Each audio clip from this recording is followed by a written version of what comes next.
Turanga Naitaltala, the Permanent Secretary for the Ministry of Defense and National Security, the Ambassador Amena Oboli, the Director General of the MSG, Chairman of the RSS, Ambassador Salah Teleni, the incoming Chair, Director General Natuva, country delegates, ladies and gentlemen. Nisambula Vinaka, and a very good morning to you all. On behalf of the Fijian government, I wish to extend to you a very warm welcome to Nadi. I'm delighted to be here this morning to officiate in the second Regional Security Strategy Workshop. Our sub-region has developed and is fastly becoming a region of prosperity, noting the vast resources that we have. In this quest to enhance and strengthen our sub-regionalism, we have become more prone to both internal and external threats, as we in the sub-region are the gateway to Asia and the Pacific, and if not addressed and properly monitored, could escalate to more bigger issues. From the outset, I am reminded of the importance of the task at hand, which I'm told is to develop a regional security strategy for the MSG region. Since the establishment of the Melanesian Spearhead Group, our leaders have continuously discussed the importance of maintaining and enhancing regional security and stability. The second MSG Police Ministers meeting in Indonesia last year resolved to expand and strengthen collective action for regional security.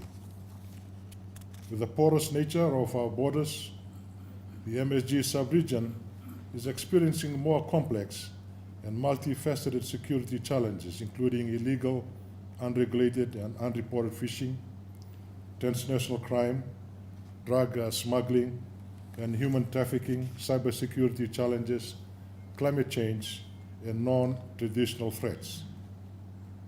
These growing challenges will need a collective, collaborative efforts to address.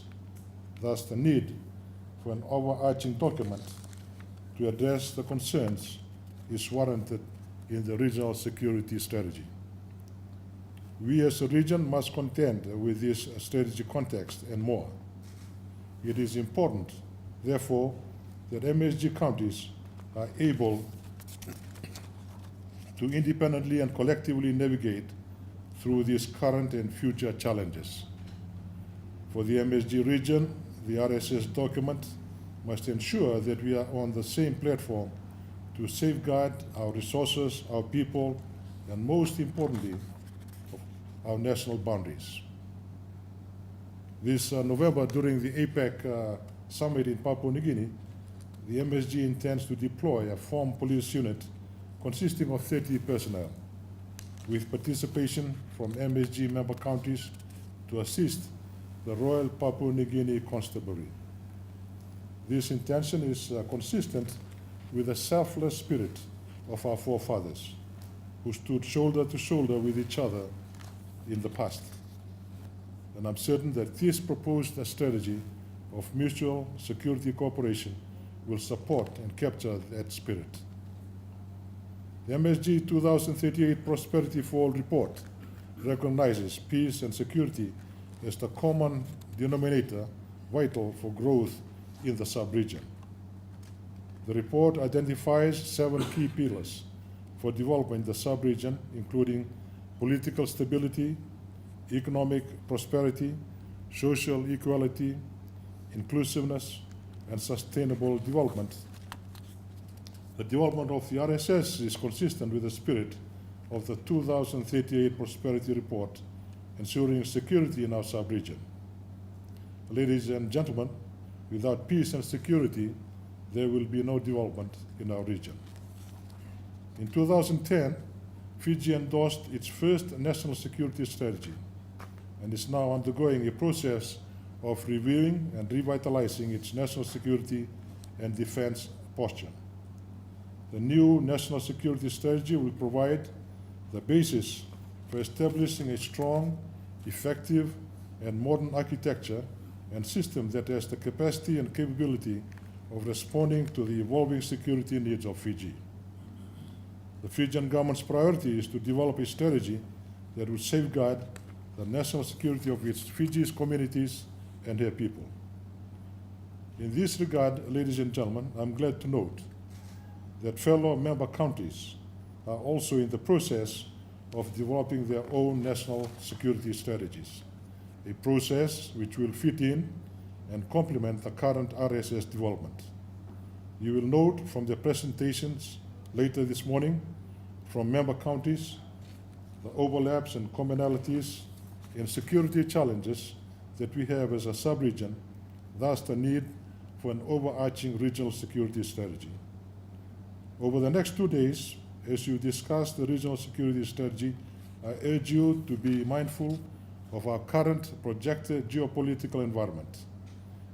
Consider carefully factors that drives and shapes our regional security landscape now and into the future with a view of ensuring a peaceful and stable region.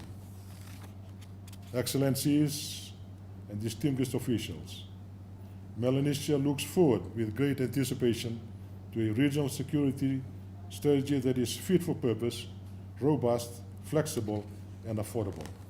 Once again, I thank you for inviting me to address you this morning, and I wish you all the best in your deliberations over the next 2 days. Thank you, and vinaka vakaliu.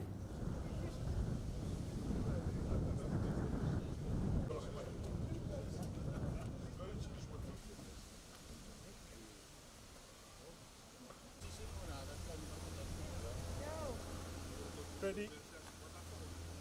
2, 3. 2, 3.